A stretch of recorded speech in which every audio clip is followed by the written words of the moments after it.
महापालिका अतिक्रमण हटवा विभागामार्फत हडको N11 येथील गजानन नगर परिसरातील रस्त्यावरचं एकूण 15 अतिक्रमण निष्कासित करण्यात आले। यामुळे परिसरातील नागरिकांना वाहतुकीसाठी रस्ता मोकळा मिळत नव्हता।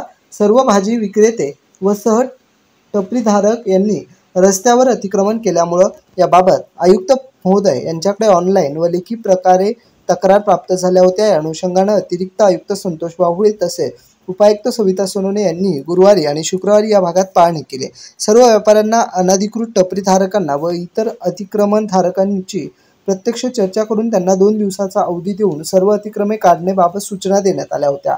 सूचनेनुसार काही लोकांनी स्वतःहून अतिक्रमण काढून घेतले तर इतर 15 लोकांनी अनधिकृत बांधकामे व अतिक्रमणे न काढल्याने महापालिकेच्या वतीने JCBच्या साहाय्याने हे अतिक्रमण निष्कासित करण्यात आले।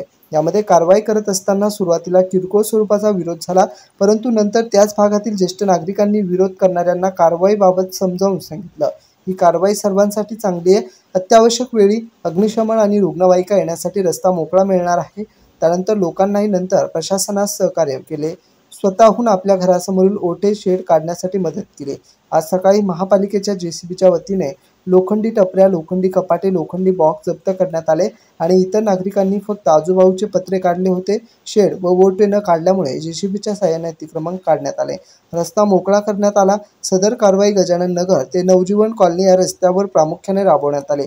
इतर ठिकाणी ज्या नागरिकांनी रस्त्यावर अतिक्रमण केले आहे, अद्यापही आपले अतिक्रमण स्वतः काढले नाही, अशा अतिक्रमणधारकांविरुद्ध याच ठिकाणी वरिष्ठांच्या आदेशानुसार बुधवारी किंवा गुरुवारी पुन्हा कारवाई करण्यात येणार आहे।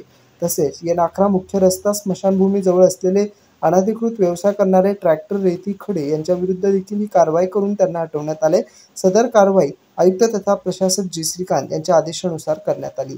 Bureau report AI news, Chhatrapati Sambhajinagar.